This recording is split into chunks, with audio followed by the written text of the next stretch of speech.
We are Frank and Daphne, two not-so-young retirees from Canada who developed a love for cycle touring fairly late in life. In 2022, we decided to do a ride that would take us across Europe from the North Sea to the Adriatic. The route we planned started in Amsterdam, where we'd head west to dip our toes in the North Sea along the Netherlands coast, then follow the River Rhine upstream on Eurovelo 15 into Germany, a little bit of France and Switzerland, as far as Lake Constance. Here we'd leave the Rhine, switch to Eurovelo 6 and follow the River Danube from the Black Forest as far as the city of Passau in Germany. Then we'd leave the Danube and head in a southerly direction through Austria. This section is actually a little piece of Eurovelo 7. Then in Salzburg we'll pick up the popular Alps to Adriatic cycle trail, locally known as the Cyclovia Alpe Adria Radweg, which will lead us through the Alps, across the border into Italy and down to the Adriatic coast at a little town called Grado, about 100 kilometers east of Venice.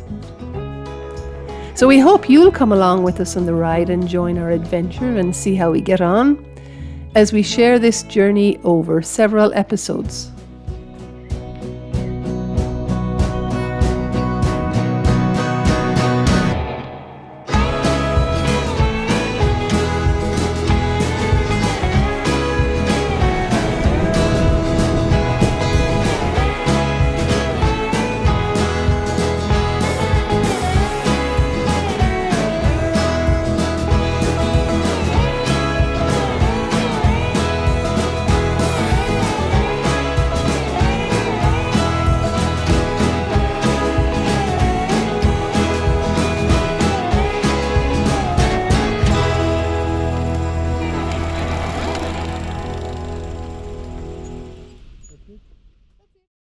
It's June 23rd, and finally the day has arrived when we get to embark on the section of this journey that we've long anticipated. The Alpe Adria bike trail begins officially here in the Austrian city of Salzburg. I can't remember exactly how we first heard about this bike route, but it's been on our radar for a while. The route from Salzburg to its end point on the Adriatic Sea is about 410 kilometers, and takes cyclists through pretty river valleys in Austria, through the Alps with the assistance of a tunnel train, and across into more beautiful scenery in Italy in the region of Friuli. First we'll be following the Tauern bike path, which we're already familiar with, having followed it down from Passau. A good portion of the route overlaps with Eurovelo 7. And in Italy, the route follows what's known as the FVG1 trail. We expect a few moderate climbs along the way, of course, but hopefully nothing too crazy. And now we're very excited to get started after a lovely relaxing day off the bikes here in Salzburg yesterday. So far we've covered over 2,400 kilometers on our convoluted route from Amsterdam to here, which we've thoroughly enjoyed. But we can't wait to see what's ahead of us on this next section. So let's get on with this ride and hit the road. Alpe Adriatic, here we come. We just saw our first sign for the Cyclovia Alpe Adria Radweg. So we're officially on this trail. Can hardly believe it.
We just left the village of Hallein. We're out in the country. It's really pretty.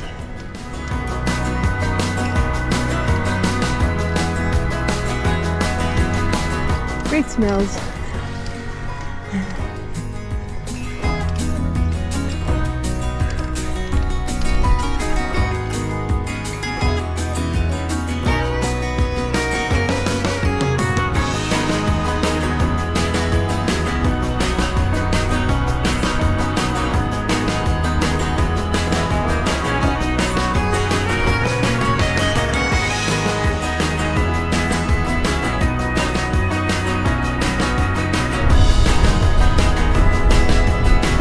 They're on e-bikes.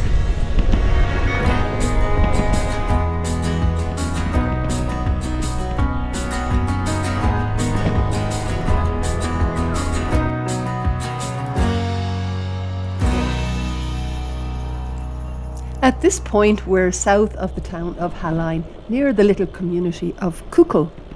And as you can see, so far we've been on lovely pathways and tiny country roads. It's such nice cycling. And since Salzburg, we've never strayed too far from the Salzach River. The next town coming up is Golling. And at that point, the valley is going to narrow quite a bit, and the route follows the main B159 road, which might not be super busy, but traffic is fast moving, and a good portion doesn't have a shoulder. So a lot of people take a train to skip this 12-kilometre section to the town of Werfen. And that's what we've decided we're going to do. There is an alternative route. You can take a road to the east and end up just south of Werfen, but that would add another 30 kilometres. Not for us.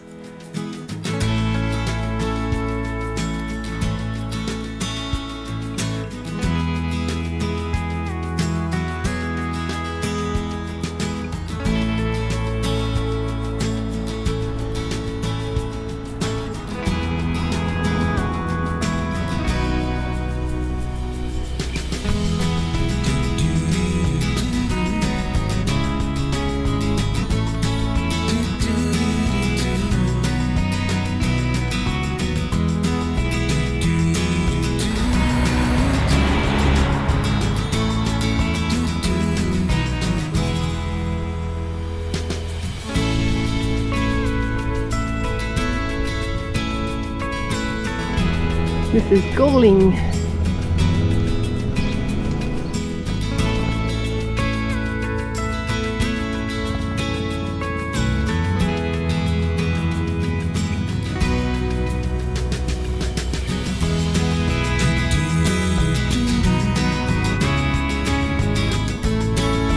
In Golling, we made our way to the train station and joined several others doing the same thing. And it was smooth sailing getting the bikes on and off the train. We just stood with the bikes as it was only a short journey. I believe there are a couple of trains per hour. One thing we missed out on by not riding on past Golling was the Salzach Gorge. I'm sure I'm not pronouncing that correctly, which sounds like it could be worth a visit. It's only a short distance past Golling, although it would involve a bit of a climb on the road to get there, and they charge about €5 to visit it. You could always ride there and double back to get the train, but we didn't bother. Once we arrived in Werfen, we had to cross to the west side of the Salzach River to rejoin the trail. And as you cross the bridge, you get this wonderful view to the north of the lovely Berg Hohenwerfen, perched high on the hill overlooking the town.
We're just leaving Bischofshofen.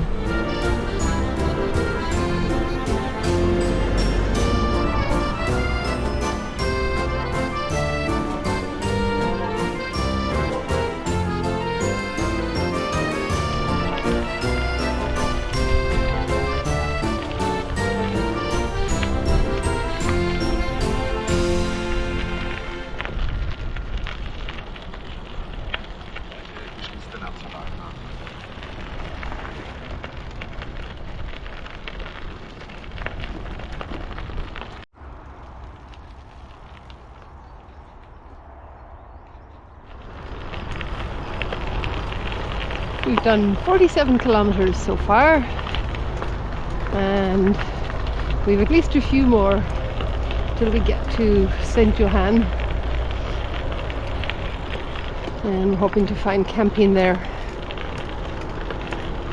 And it's about 5:30. It's been a great day.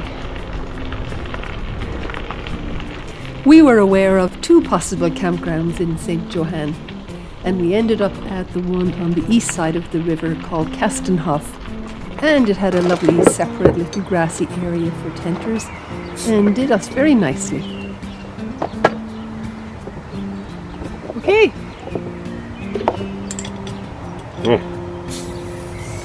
Look at that. I have a grapefruit rather. Cheers, Frank. First day on Alps to Adriatic Trail, I would say, was quite a success. It was a beautiful day.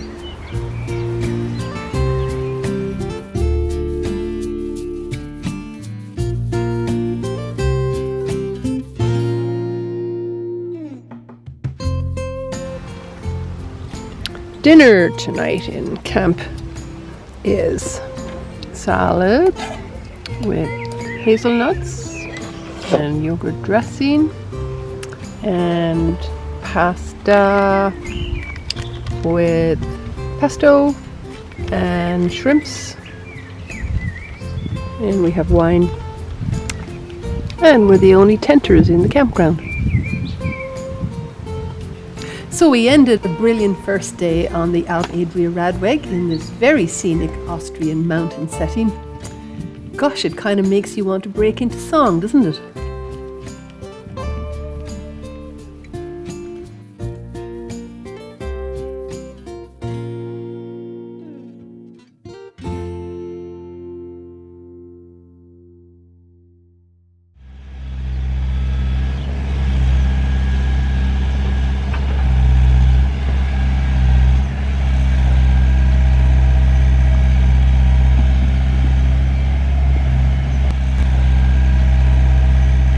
Starting day 2 on the Alps to Adriatic.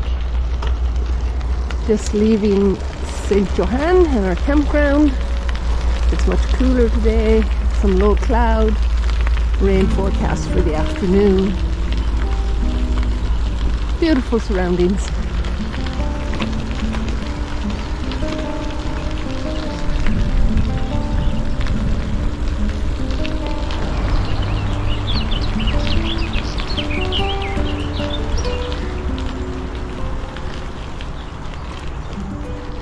We have to do a detour this morning due to some construction on the path.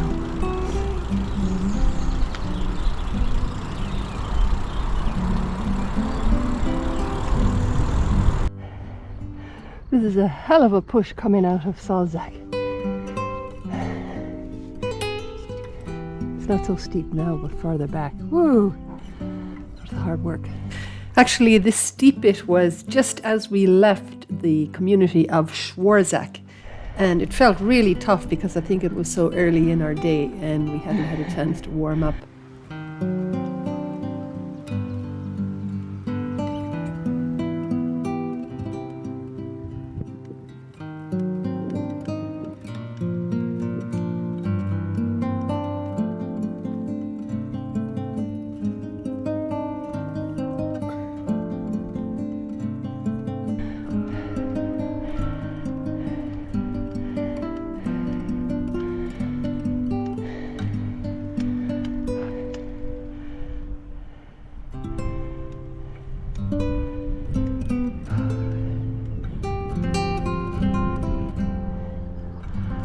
Maybe that's the top, but I'm not sure.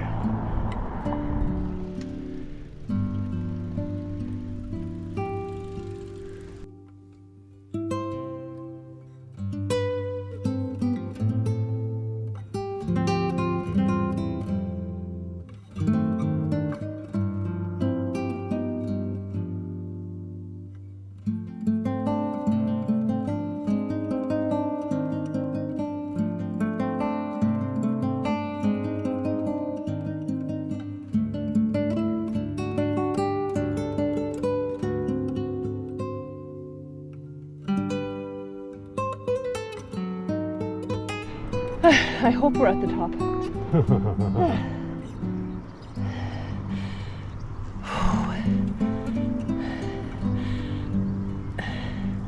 That was hard work coming up from Salzach. Salzach, yeah.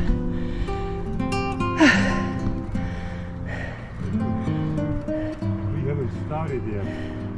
No, we have more to do today.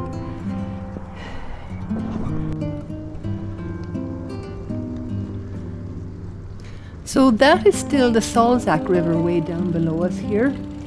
And obviously the cycle route has brought us much higher up on this lovely quiet road, far above the busy highway.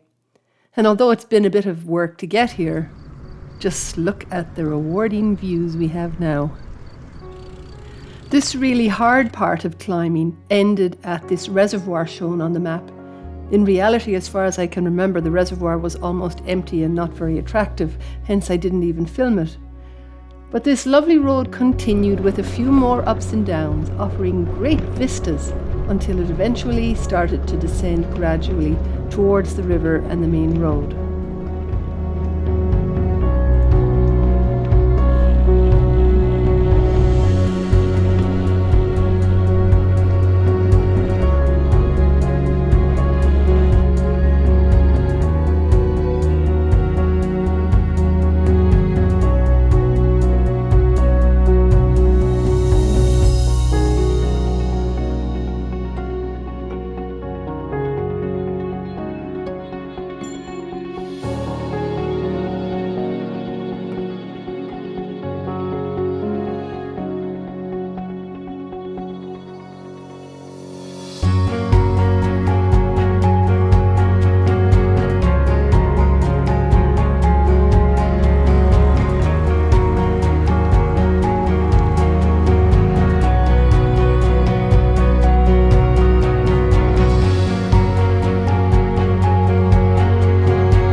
For once, a bit of good news. We don't climb up, we go down. It's interesting that this sign shows Eurovelo 7 and Eurovelo 14. Eurovelo 7 I was aware of, but I knew nothing about Eurovelo 14 and later learned that it's called the Waters of Central Europe route and crosses Austria and Hungary. And just a short section of it overlaps with the Tauern Radweg here where we are. And if we followed this, we could end up in Zell am See, a popular tourist resort area not too far west of here. But our route is going to take a sharp southerly turn quite soon towards Dorfgastein. Now that we've reached the valley bottom and a spot called Klamm, we're about to say goodbye to the Salzach River and head south into the Gastein Valley, following Eurovelo 7 and the Cyclovia Alpe Adria Radweg. And we're also parting company with the Tauern Radweg and Eurovelo 14 at this point. They will both continue west. Okay. So right away our route heads for the Klammtunnel. In fact, there are two tunnels. There's a short tunnel first, and just when you're thinking that wasn't so bad, you realize you're only just getting into the main tunnel. That one is 1.6 kilometers long. Now we're in the main tunnel, But it's actually not so bad, as the cycle lane is protected from the traffic by a concrete barrier and it's well lit and ventilated. Still, the traffic noise can be very scary, but we have had much worse tunnel experiences.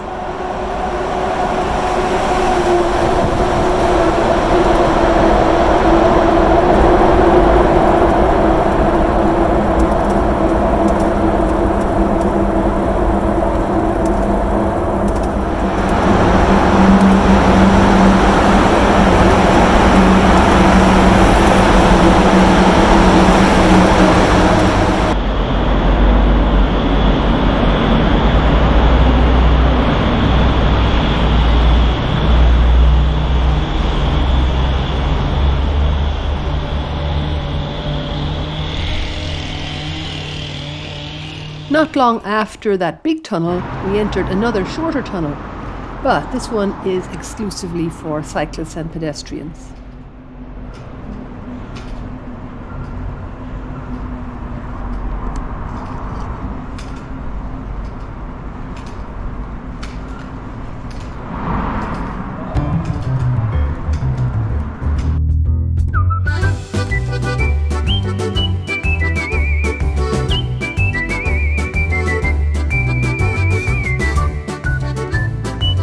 As we travelled through this valley, the cycleway initially ran alongside the main road, just separated by posts, until we got to the charming town of Dorfgastein, after which the path followed nice small roads further away from the main road.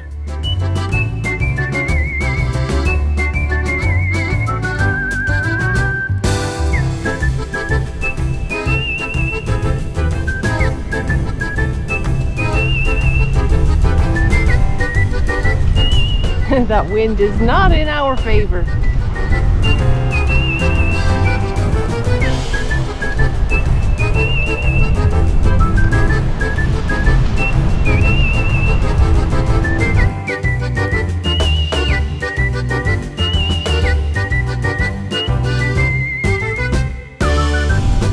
We have a fairly stiff headwind right now. Anyway, I'm not pushing it too much, just enjoying this magical scenery around me.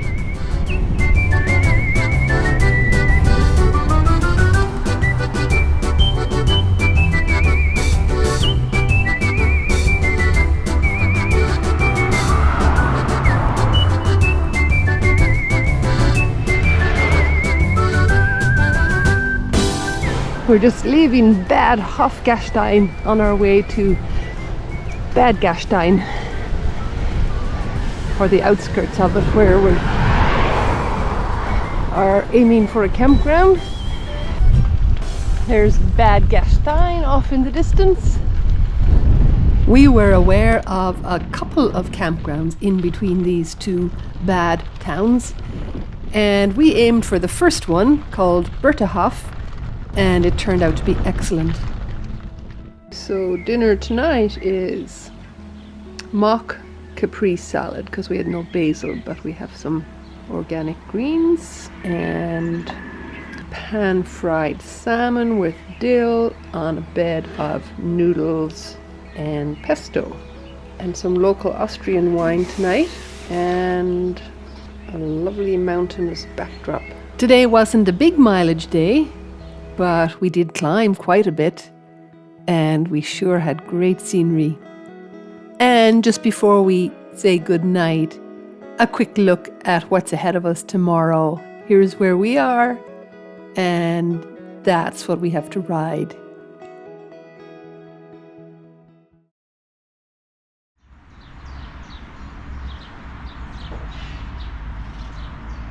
So we're about to set off on our third day on the Alps to Adriatic. It's Saturday. Rain during the night, but it's dry now, and the forecast is 24 degrees. Beautiful campground here at Bertahoff. Top class, just like staying at a hotel almost. We paid $34 to camp here, but it is absolutely the best. It has the best amenities of all the campgrounds we've stayed at.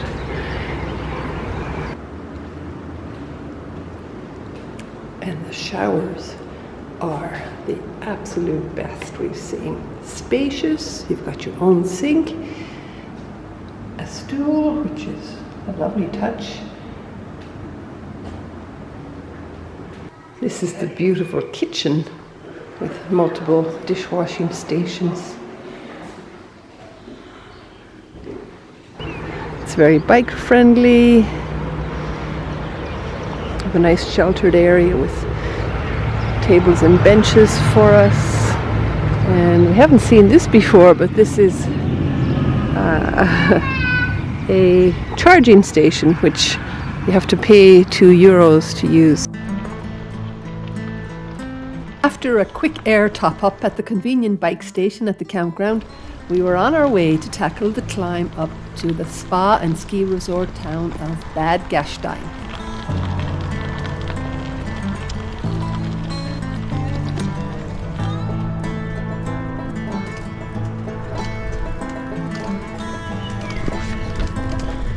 It's a tough climb up here,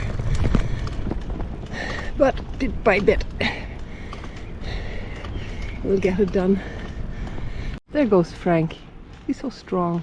That's very steep there.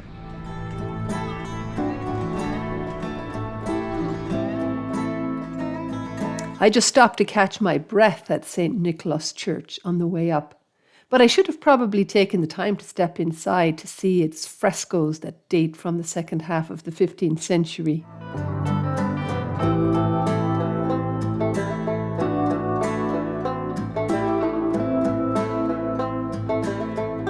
Bad Gastein.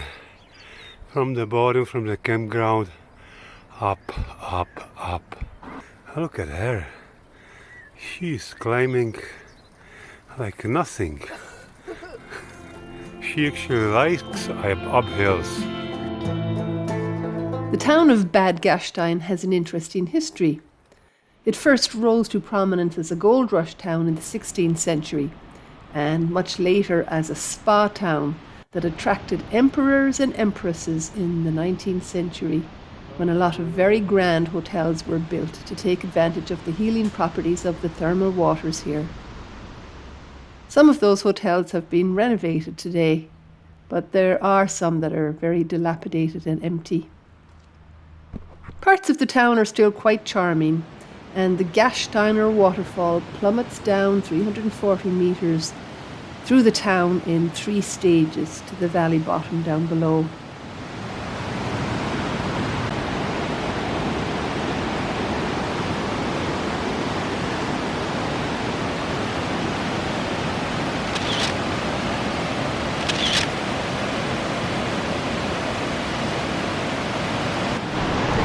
We're on a beautiful path now on our way to Bockstein. Feels so good to have that hard climb up to Bad Gastein behind us. And this is beautiful. Soon we'll be putting our bikes on a train along with motorists and heading through the Tauern Tunnel.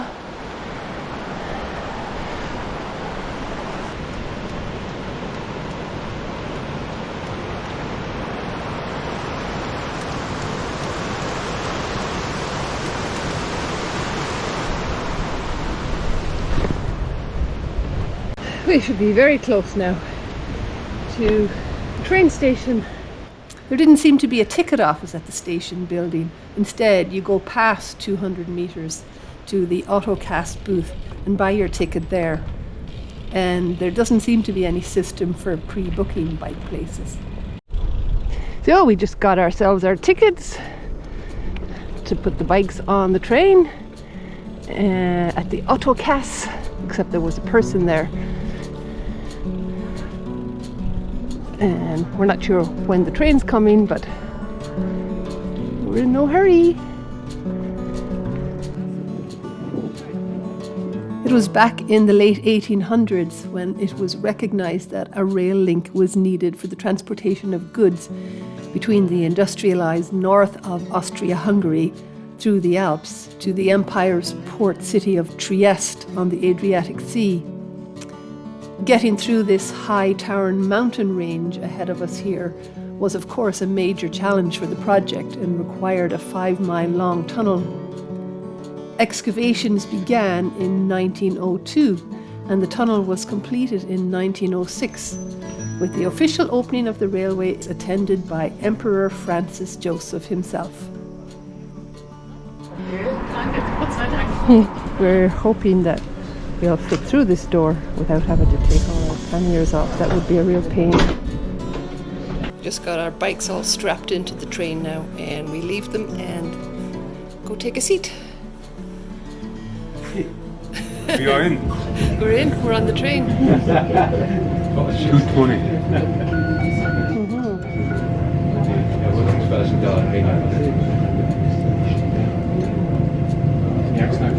So this is a special train that goes through the Tauern Tunnel, which takes bikers and motorists.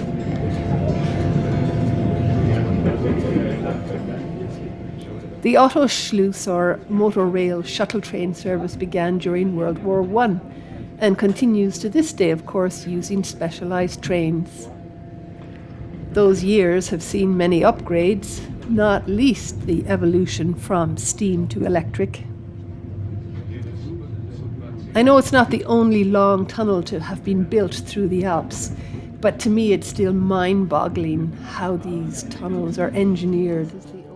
This one enters the mountain just south of Bockstein and emerges 8 kilometres south of there near the town of Mallnitz, going deep under the Hohe Tauern National Park.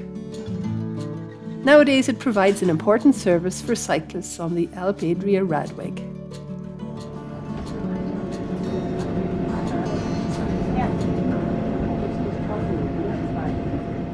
By the time we had exited the tunnel at the south end, we had been transported under the alpine crest of the Hohe Tauern Mountains into the region of Austria known as Carinthia.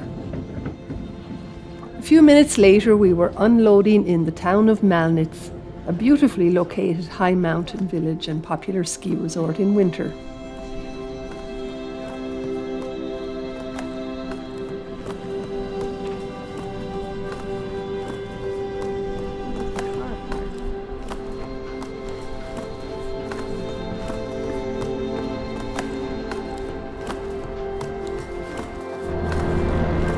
That's not a good omen. Woo! Before long, we were cruising down the valley on a really fun descent towards the town of Obervellach in the Moll River valley.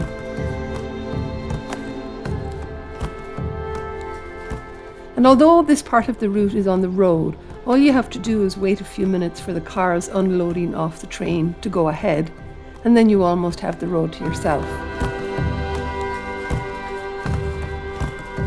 We had to stop a time or two to take in the stunning vista below us.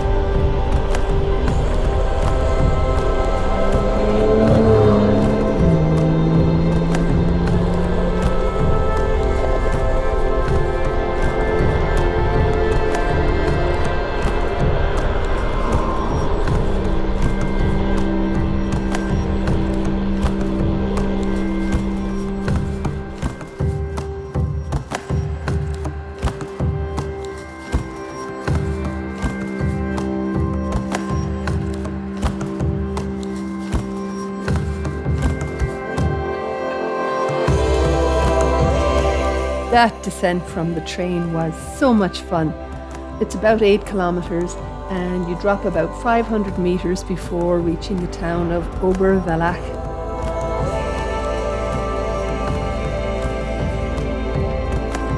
There we stocked up on food and pressed on along this lower valley, now on an existing cycle route called the Tauern Radweg, the R8. So the route now, having left Obervellach, is not exactly called the Alps to Adriatic here. There aren't And the Alps to Adriatic signs were on the R8, locally named the R8. And our path runs alongside the road, but it is a dedicated cycle path. It's pretty nice.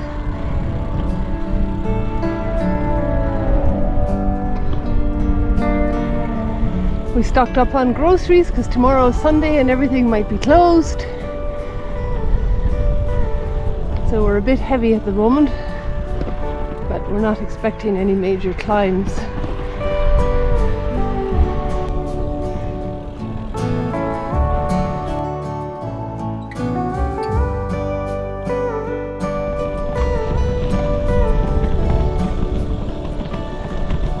We still have lots of little ups and downs.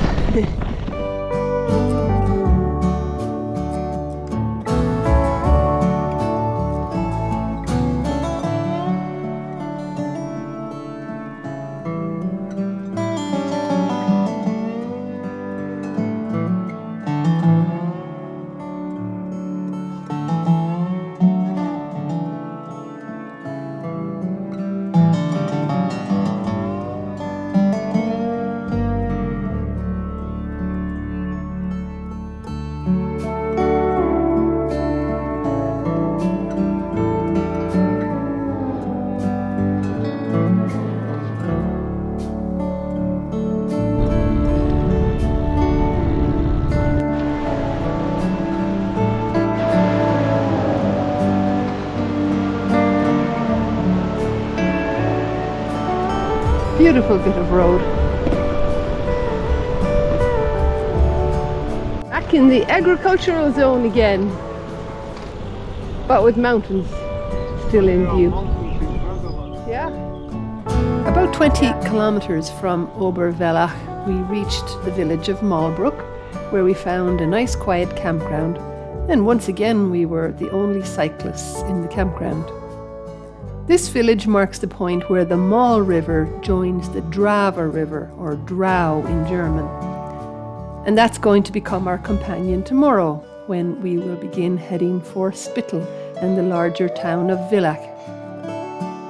And just to help put our location in perspective relative to the Alps, here's where we are in Mollbruck, on the south side of the Tauern mountain range. We're about to start following the Drava River Valley southeast towards the Julian Alps.